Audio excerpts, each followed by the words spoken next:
Hi there, this is Nathan with the Cornfed Coverage, and these are my other analysts. I'm Chase. No, Michael. All right, well, let's go ahead and just dive into the big game that happened over the weekend. Uh, as you can tell, Michael is a Patriots fan, and he had a pretty rough weekend. Um, but the Seahawks beat the Patriots 29-13 in Super Bowl 60. Seahawks led with 19-0 in the fourth quarter. So it was a pretty defensive game, lots of field goals in the first half. But with 12 minutes left in the game, Drake May threw a long bomb touchdown, his first of two on the night. But it just felt like it was already over at that point. And then he scored a garbage time touchdown with 2 minutes left in the game to drop the lead down to 29-13. Still did better than Purdy. Drake May was sacked 6 times. He had one fumble. He had 2 interceptions, 27 for 43, 295 yards. And of those 295 yards, he had 235 yards in the fourth quarter. So, do with that what you most. Broke his Super Bowl record, by the way. Yep. You're right.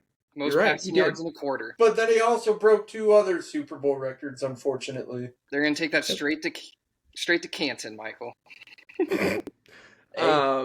Let's just say I feel like the Seahawks offense stayed balanced. They did a good job of spreading the ball between their playmakers. I will say Gonzalez did a very solid job. On that defense, he looked like he was the best player on the field. But you can't win a game with one guy on defense. The Seahawks did have one defensive touchdown, pick six. So that wasn't fun. I would just like to say that Drake may not have had his best game, but he was hit 11 times, and he threw a pick six out of the 2 picks he threw in the Super Bowl. It's a tough game. I would say that Drake May also had a hard time being protected from the blind side because Seahawks were just what did you guys spend your first round pick on last year? They're rookies, okay? Give them a fucking break. They need to be faster, okay? They're gonna thrive in their second year, okay? So you trust Will Campbell going forward? He's the left tackle. He literally got a taste of what 5 top 10 defenses in a fucking row is like against some of the league's best fucking edge rushers in the game, okay? As a rookie, he did this. And he didn't look... Yeah, he gave up 6 sacks. Yeah. But that's not impressive. I would not... You give up... What did he say in college? Wasn't it... I know what he said. If I'm an offensive lineman and I give up 1 sack a game, I'm going to work at Amazon. Yeah, I saw that. Okay. Wasn't it along those lines? The Patriots will develop him. Okay, look at David Andrews. 1 sack. Look at David Andrews and what we did with him. Okay. How many sacks did he give up in the playoffs? Nathan, how many sacks did he give up during the course of 20 fucking games? Cupcake schedule. Drake, the schedule, May. Don't want to hear it. We also played Baker Mayfield, played Josh Allen twice, played Lamar Jackson. Chase, what are your thoughts on the game? Could go on. Yeah, I'd like to start by saying I'm sorry for your loss, Michael. I know it's not easy. At least we made the damn thing. At least we fucking made it. When nobody fucking expected us to. Yeah, and then they're calling us the schedule when nobody expected us to get above 9 wins. If I was you two, I'd be saying the same thing. Like, we made the Super Bowl. We're not going to apologize for our schedule and for Bo Nix getting hurt. Like, none of that was our fault. We just played who was in front of us. But I do think the Patriots were outmatched here. I do think the Super Bowl probably should have included Broncos with Bo Nix or the Bills. I think either one of them would have beat the Patriots in the AFC Championship game. I do want to say, though, I think the Patriots are on the right track. Some people are saying... We're a year ahead of schedule. Yeah, people are saying they're going to be gone. I think Vrabel and Drake May are going to be good again next year. So they're here to stay. they just ran into a juggernaut Seahawks team that really the only team that was competitive with the Seahawks this year was Matthew Stafford and the Rams. Other than that, they were boat racing a lot of teams, and they can get pressure with 4. They disguise their blitzes well, like Michael was saying. Witherspoon was coming off the edge a lot. So either way, they're getting pressure with 4, and then they would blitz too. And I just felt like the Patriots offense just had no answer. Their defense played well enough to keep them in the game. When Seattle did move the ball, the Patriots' red zone defense would clutch up and hold them to a field goal to keep the game competitive. It was only 9-0 at half, so you never know what could happen. If the Patriots got a tutty, then they were right in there. But, yeah, they couldn't do anything until the fourth quarter, and Seattle decided they just wanted the game to be over and was playing prevent defense. And it was a 2-possession game going into the fourth quarter. Your defense, look at the drive chart. You guys punted every possession in the first half. Nathan, I watched the damn thing. Only 5 first downs going into the fourth quarter is tough. It was brutal. You needed that turnover. Sam Darnold almost tried a couple times. I thought maybe Gonzalez was going to get that one right before half in the end zone. Gonzalez had 3 chances at a pick. Yeah. And he did great. He was fucking on lock that entire game. And he held the offensive player of the year to 3 catches for 27 yards. He was out. Also left the game and went into the locker room for a decent portion. And then he came back. He did. Maybe slightly concussed. Not Christian Gonzalez's fault. If you don't want to be shown up, how many interceptions did Christian Gonzalez have? How many? Got real quiet. So, Michael, what were your thoughts on the game? I don't know. Why don't you fucking go over the last 48 hours of hell that you've been on nonstop? Hold on, Chase. Let's take a wild guess at how many New England Patriot memes of us shitting the bed Nathan has in his phone currently. I'm gonna set the over/under at 40, and I'm gonna take the over. I want to say he's probably got I would say 45 because he is just relentless. I don't even know how many he said. 31, but it's definitely a lot. He's been relentless. But, like I was 22. saying... 22. You're a pussy. Nathan, you've made it feel like 40. You've probably said 10 a day. You've probably said 10 a day the last 40 hours. I try to be consistent. Well, because you like to bring up how our players are in Cancun when you could be focusing on the biggest game of the year. Like Chase said, Nathan, at least we made the damn game, and I am not apologizing for fucking beating the teams we had in front of us, something we can't control. And let me remind you, everyone, including Vegas, put us at 8.5 wins, and a lot of fucking people took the under on that.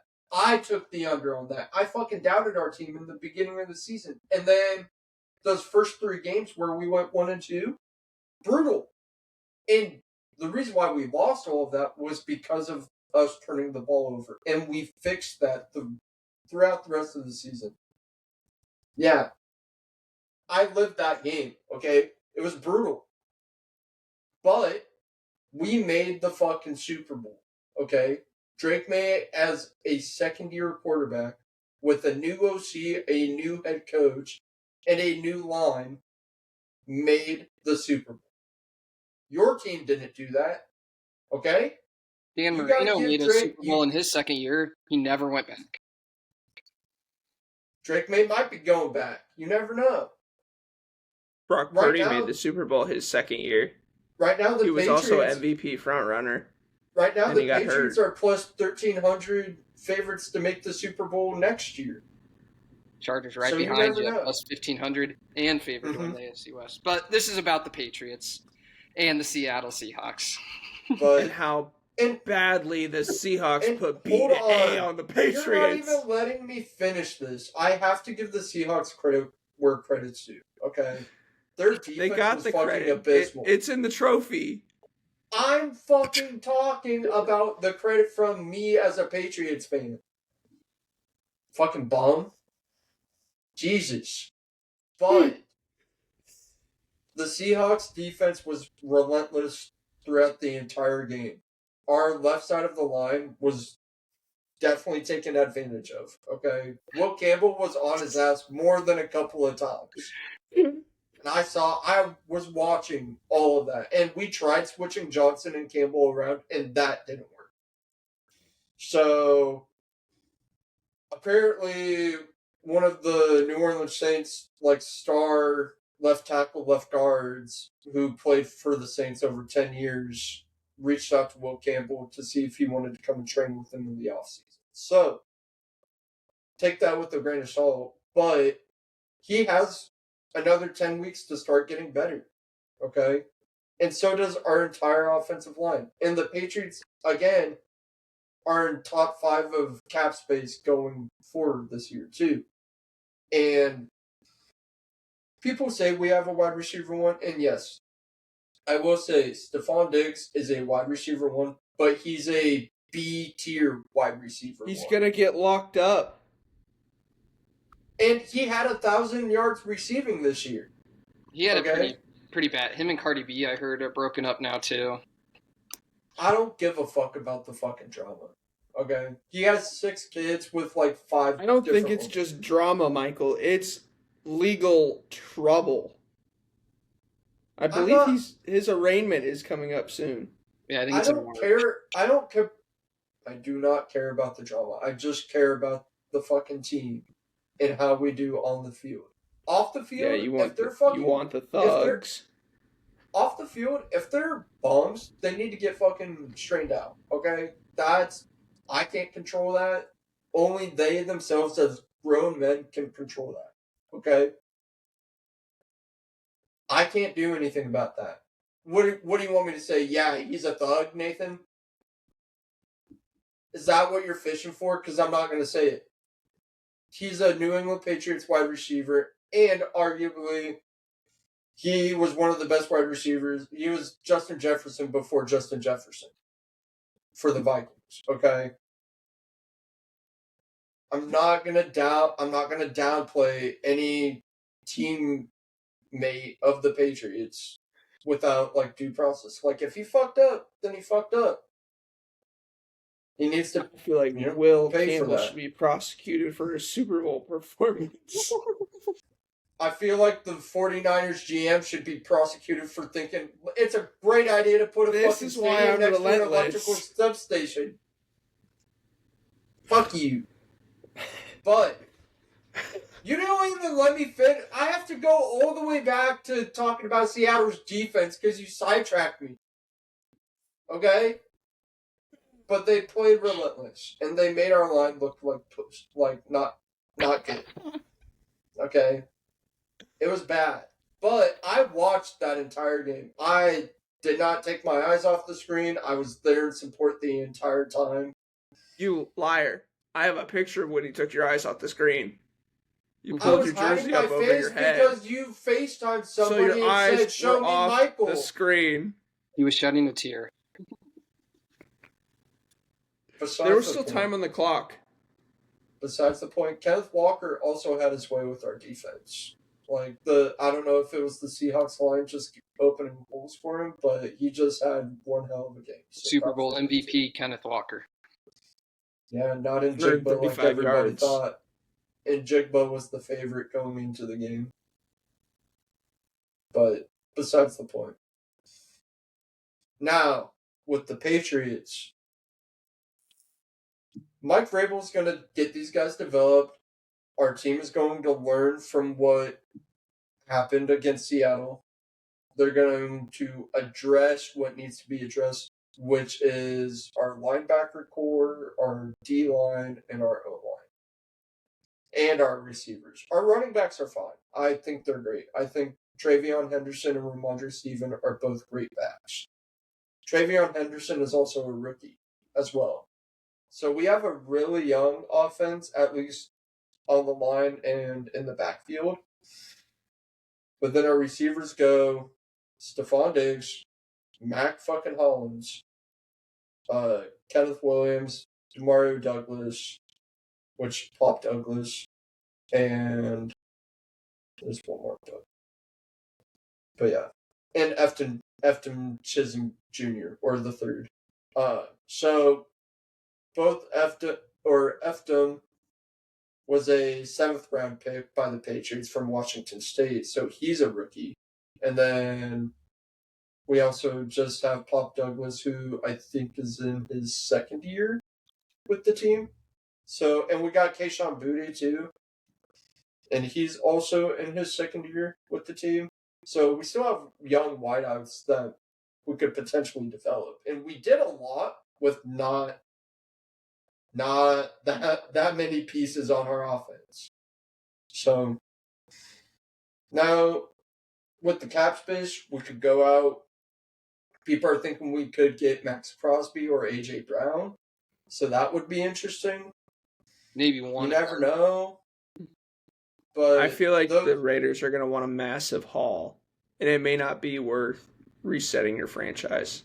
Yeah, resetting them back. I mean, I don't even know what they're going to be. I do think Max Crosby's I feel like I don't even know. He is, but I think that they're going to be wanting. I've heard that they want like a Micah Parsons-esque trade for it. Probably 2 first-rounders. And a good player. Because they got that defensive tackle, Kenny Clark, in that trade. Mm-hmm. Yeah. I don't know. Free agency's wide open. Or what's that window? It's open now, right? Since the season's over? Maybe sometime in March, I think. I think it starts like middle of March. Or after March Madness, first weekend, or before it, maybe. Mm-hmm. Gotcha. Well, when it does open, I want to see what the Patriots do. We also have another draft coming up in April, so I don't know what the Patriots are mocked to draft in with their 31st pick, but you never know. We had the 32nd pick a couple of years, and we did okay with that. So, but yeah, all in all, rough game overall to watch, and to watch our offense struggle sucked too. It is cool that Drake May did wind up finding his rhythm. It just was way too late in the game. And they were just letting you guys dink and donk the whole way down the field. Didn't he throw an interception in the 4th quarter too? Hold on. The MVP of the fucking league this year was a 1-yard touchdown merchant. Okay? He was the quarterback. What did he do against the Seahawks defense? Yeah, Michael. What did he do against the Cardinals? What did he do against the Cardinals? He barely. What did you do against the Raiders? What did he do? What did Drake May do against the Raiders? Every quarterback, he threw a pick and had a fumble. You're wrong. Matthew Stafford was significantly better. Thank the voters for getting this right. After watching this playoffs, it is clear and obvious that Matthew Stafford looked a lot better. You're just happy your boy Justin Herbert got a vote. Did you guys know? Do you have any idea how bad this would be if Drake May was the league MVP and he got blown out like that? The MVP is a regular season title. That's why I think you'd rather getting it right. They got it right. After seeing this. Yeah, for the Rams to not win their division. How many points did they put up on the Seahawks? Michael, if the Seahawks were in your division, they also had Puka Nacua and Devontae Adams. I listed who the Patriots receivers are. If you guys would have had to play in the NFC West this year, you wouldn't have made the playoffs. We don't have Puka Nacua and fucking Devontae Adams, Nathan. Neither do we. Stephon Diggs and Mac fucking Hollins. Neither do the Niners. You have Christian fucking McCaffrey, Nathan. Boo-hoo. You have a wide receiver and running back and a slot wideout all in Who's one our wide fucking receiver? player. You got fucking... Who's our wide receiver one? I don't fucking know. You guys lost Debo. That's what I thought. That's your guys' own fault. And then you also have Ayuk, who never showed up to play this season. So that's our wide receiver And then one. you got So Ricky thank you. Pearsall. But all right, let's get back on track. So Michael's team got blown out in the biggest game of the year, and he's upset about Blah, it. blah, That's blah. the take that from this segment. But let's go ahead and get into something that Hold up. I'm not done. I didn't get to finish my fucking thing about my rant about Devontae Adams and Puka Nacua. If Drake May had arguably one of the best receivers in the game in Puka Nacua, he would have been fucking nuclear this season. Michael, no, he couldn't get it to the open receivers he had this game. Because our line gave him 3 seconds to throw the damn ball. What difference would a good receiver make? Brock Purdy couldn't throw the ball fucking 50 yards in 3 seconds like that, Nathan. Hypotheticals. It sounds like you're an SEC fan. Don't you fucking call me that. All right, Fuck so the wrap SEC. it up, or let's go ahead and get into the next segment.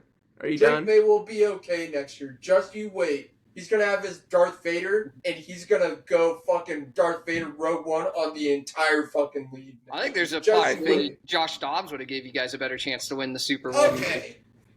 Okay. Knowing what we Second know. that. I second that. The pastronaut does not fail. Just so you know, Chase, Drake May beat you guys in the playoffs. So, Fair enough. That's imagine okay, how but you guys you would have done lost the against big the one. Imagine how you guys would have done against the Seahawks. I don't. You lost the big game. It's okay. It's okay. But let's go ahead and get into Husker basketball here. Yeah, let's go ahead and get into Husker basketball. After firing me up for the last 20 minutes. Are you done?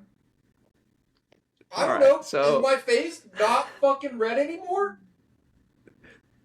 Sorry for the explosives, but damn. We had 2 games recently. We won out in Rutgers, 80-68, and then we lost last night against Purdue at home in overtime, What a heartbreaker. 80-77. That was really tough. So the Rutgers game, I think that we started out a little slow, but we had a pretty decent, sizable lead by halftime, and then we just never really let off the pedal. So it was good to kind of see him get back to form after dropping those 2 games back to back. We needed it. And then Purdue last night, that was just, they ripped our hearts out. Slipping be on fair- the floor in overtime after the coach spit water on the ground. That's Yeah. just, To be fair, though, Nathan, we had no business taking that game to fucking overtime either. that's we how were fiery down. this team is. We were down Yeah. 22 at one point. Yeah, I think crazy. they had they had above a 90% chance to win the game with 2 minutes left. Well, and then you also got to take into the account, we started the game down 14-1. And that's right out the gate against a top 15 team who also outboarded us 22-9 on the offensive bench.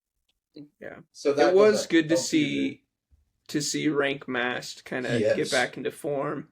Still sucks he fouled shaking- out, though. Shaking some rust off. But with that, I think Jamarcus Lawrence played really well all night. So did Sam Hoiberg and Price.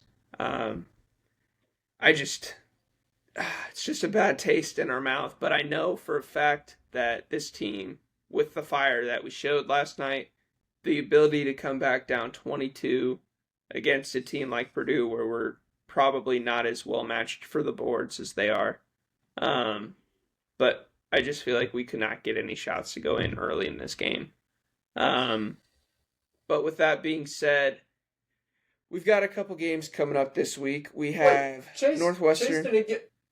Chase, what are I your know, thoughts just- on the game? Hold up. We're 1 second. Let me finish talking. I thought Thank you were very about much. to move on. I'm Damn. not done yet. Thank you, Michael. Now you know how I feel So, with my man Stafford. What I was MVP going to say conversation. before I was very rudely interrupted here was that That's how I we have felt. Northwestern at home on Saturday. So if you and your significant other are looking for something to do, pack the vault, get loud. And then next Tuesday we have a game at Iowa. That'll always be, a Tough. going home party for Price Stanford. And I think that it's always going to be there's always blood flowing when we play a rival.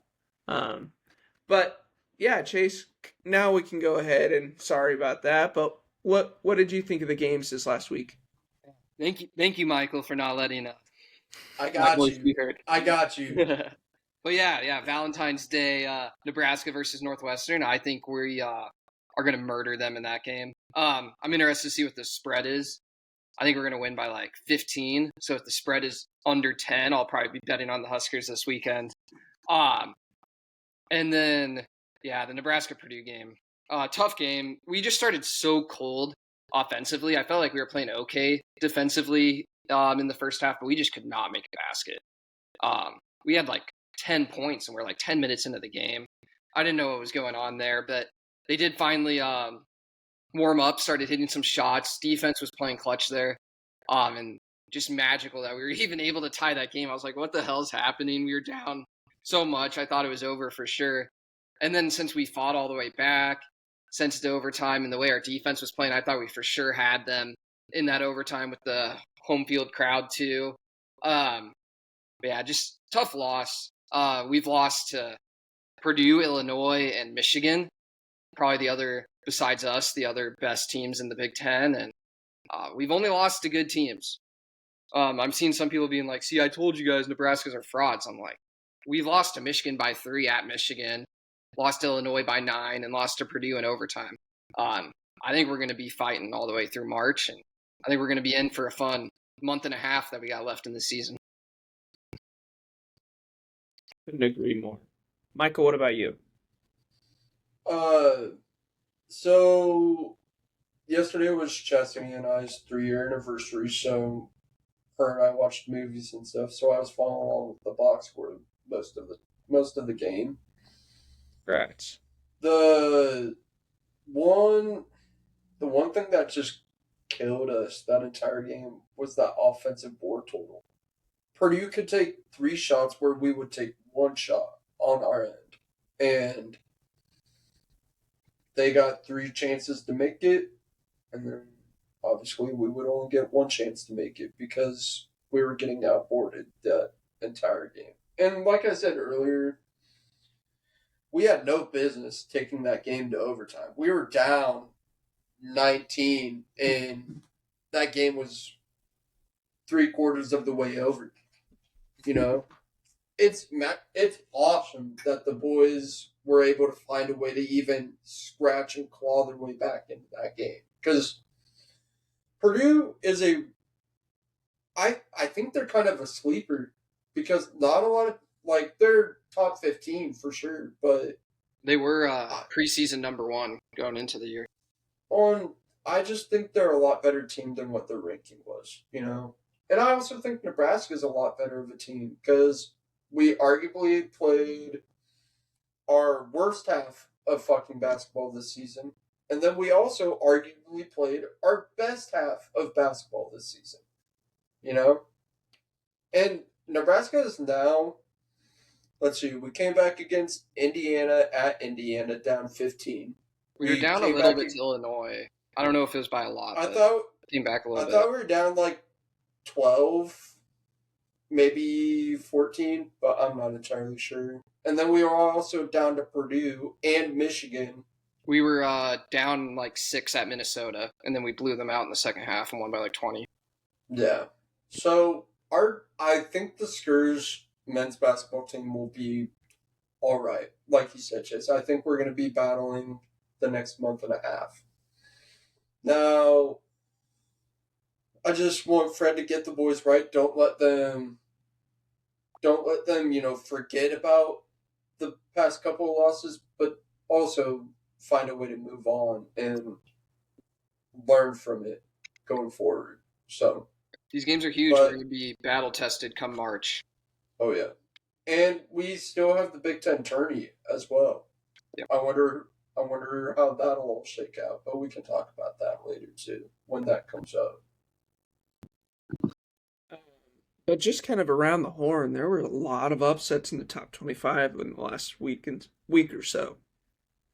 Just to name off a couple, the number 1 team in the country, Arizona, lost to Kansas in Kansas. Yeah, so that's a conference loss. Best players too. He was out for the game last second, yeah. So big win. Mm-hmm.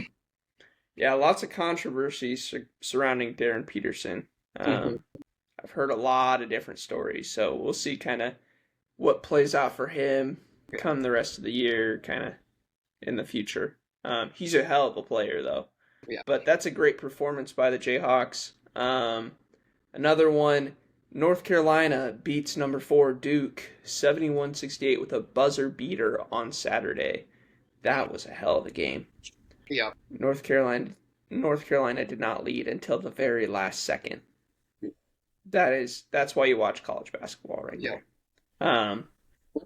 Hell of a game. March Madness-esque games in the middle of February, which is fun to watch. Yeah, I mean, I feel like it's just great basketball. But then again, North Carolina lost to Miami 75-66 in conference play. So I just feel like there's a little bit more parity amongst probably like the middle of the pack. I feel like it just blends teams easier between the conferences. And come March, that's going to make for great matchups. Do you think Nebraska could beat Duke if they had a chance at home? Yeah, I think we could win. I think we could win. I think we definitely be in the game because I think we were our able to defense keep would it close with definitely Michigan. keep it. Yeah. Well, because we forced Michigan to turn the but ball also over. Boozer's one hell of a player. Yeah. He's an animal. So it would be interesting to see the matchup, that's for sure. But on the other hand, Wisconsin beat Illinois in overtime 92-90 in Illinois. Yeah. So I believe that's Illinois' 5th loss on the year. Yep. 5th total loss, 3rd in the Big Ten. Yep, so that's 3 conference losses for them, and that ties them with us. Yep. And with the split, I kind of wonder how I believe we're tied for 4th right now, or tied for 3rd. Yeah, we're tied. We would be the 4th seed. Did we play Wisconsin both times? Home and away? Or did we only play I think at we Wisconsin? played at Wisconsin. Yeah. Some teams we play once, some we play twice, and it just switches every year. Yeah. Well, because I was like, if we beat Wisconsin twice, that'll look good on Nebraska's part. Technically, Illinois is ahead of us as of today because they're 11-3 and we're 10-3 in the Big Ten, but they've just played one extra game. Yeah, I just feel like the rankings are really going to shake up after this week. Do you guys think we have a new number 1? Do you think Arizona drops? How many losses does Michigan have? 1. Michigan only has 1. I think Michigan's going to be number 1, though. I could see it. And who do you move into 2? Duke? Mm-mm. They just lost. Duke lost to North Carolina. UConn lost last week. Honestly, I don't know. I think Arizona just. Arizona drops 1 spot. I just think Arizona only drops 1. You lose at Kansas. That's a tough match. At number 9 Kansas, it was almost. I think the spread. I think Kansas gets 3.5. Kansas should be number 5. We'll probably drop to. I want to say we'll stay ahead of Michigan State, UNC. Maybe we'll be 9. I think we drop either to 9 or we drop to 10. There won't be new that's my rankings prediction. until Monday, so obviously we're assuming that we beat Northwestern this weekend. Yeah, we have to win that game. I honestly could just see Arizona falling to 2 and Michigan just hopping. Yeah, that's what I think. Since Houston and Duke I agree with Chase. and Iowa State have 2 losses. Yeah. Well, and Iowa State just lost to TCU. Oh, yeah. So, they're at 3. Or that might have just been their second. But yeah, that was, I think it was yesterday, too. Do you guys think we stay above Kansas? Probably. I could see them maybe jumping up. Because Kansas is 8. I feel like they're just 5. inconsistent with their best player. If you don't know if their best player is going to play, that really affects your team. But they just showed clearly it doesn't matter when they're at home.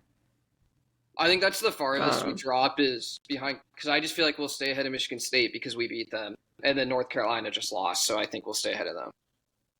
Yeah. So you think we I'd stay agree top with that. 10? I just don't know who 10 else being can the jump. lowest.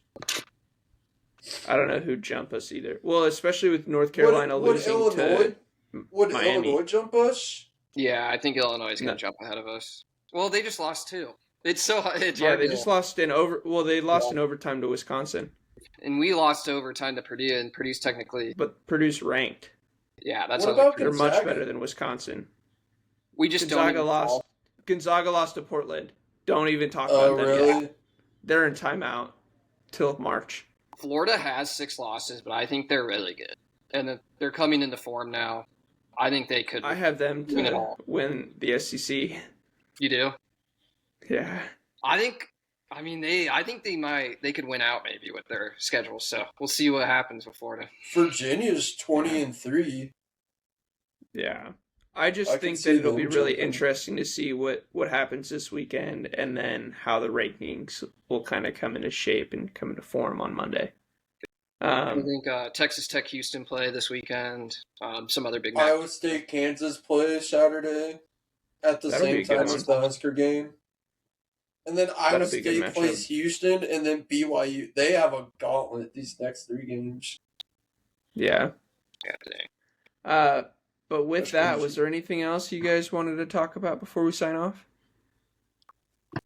No? Nope. All right. Well, thanks again for tuning in to the episode. Feel free to subscribe if you enjoyed it for more content. Always like, share the video if you enjoyed it as well.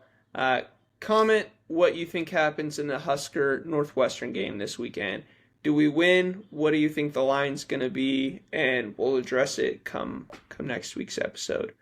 For that, thanks again for watching. I'm Nathan, and these are my other analysts. I'm Chase. Man, Michael.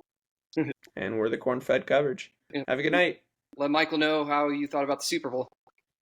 Yep. Boo Patriots! Go Patriots!